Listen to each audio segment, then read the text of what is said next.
Alam telah memberi kita dua telinga, dua mata, dan hanya satu lidah. Kita harus mendengar dan melihat lebih banyak daripada bicara. Kita dapat dengan mudah memaafkan seorang anak yang takut akan kegelapan. Tragedi kehidupan yang sebenarnya adalah ketika manusia takut akan cahaya. Aku tidak bisa mengajarkan siapapun tentang apapun. Aku hanya bisa membuat mereka berpikir. Dia yang tidak puas dengan apa yang dia miliki, tidak akan puas dengan apa yang dia ingin miliki.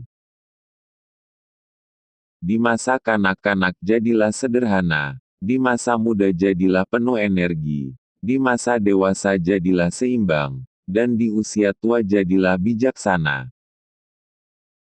Jika seseorang bangga akan kekayaannya, dia tidak boleh dipuji sampai diketahui bagaimana dia menggunakannya.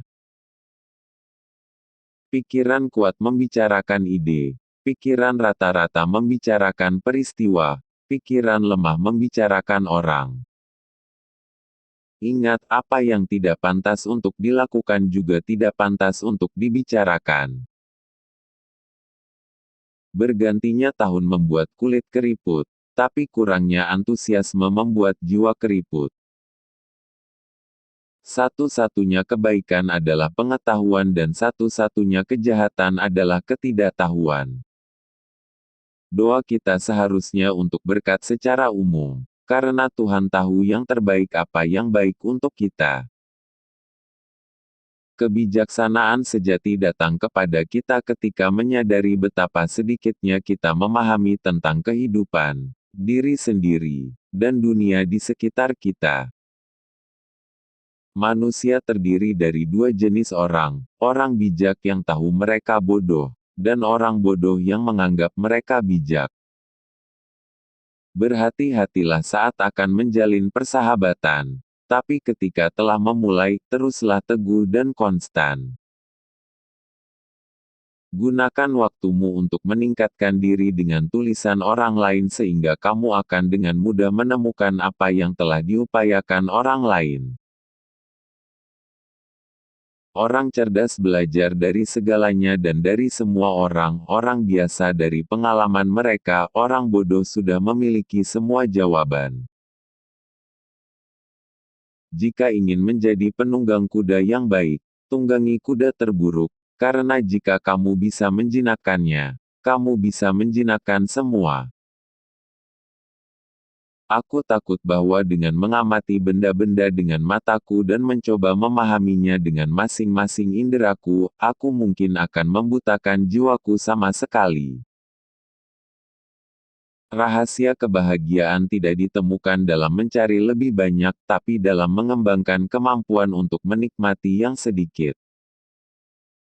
Apakah kamu tidak malu menumpuk uang dan kehormatan dan reputasi, dan gitu sedikit peduli tentang kebijaksanaan dan kebenaran dan meningkatkan kualitas jiwa? Utamakan pengetahuan daripada kekayaan, karena yang satu bersifat sementara, yang lain abadi. Jangan senang ketika orang-orang memuji semua kata-kata dan tindakanmu, tapi lebih hargai yang berbaik hati menegur kesalahanmu. Ketika kamu menginginkan kebijaksanaan dan wawasan sebesar kamu ingin bernapas, saat itulah kamu akan memilikinya. Ingat, tidak ada kondisi manusia yang permanen. Maka kamu tidak boleh terlalu senang dengan nasib baik atau terlalu bersedih dalam nasib buruk. Aku menyimpulkan bukan kebijaksanaan yang memungkinkan penyair untuk menulis puisi mereka, tapi semacam naluri atau inspirasi, seperti yang kamu temukan pada peramal dan nabi yang menyampaikan semua pesan mereka tanpa mengetahui sedikit pun artinya. Seseorang seharusnya tidak membalas dendam atau menganiaya siapapun, tidak peduli bagaimana seseorang diperlakukan dengan buruk olehnya. Jam keberangkatan telah tiba dan kita menempuh jalan masing-masing. Aku mati, dan kamu hidup. Mana yang lebih baik, hanya Tuhan yang tahu. Orang tidak bernilai hanya suka makan dan minum, orang yang bernilai makan dan minum hanya untuk hidup. Kata-kata palsu tidak hanya jahat dalam diri mereka sendiri, tapi juga menginfeksi jiwa dengan kejahatan. Kehidupan hanya mengandung dua tragedi. Pertama, tidak mendapatkan keinginan hatimu. Yang kedua adalah mendapatkannya.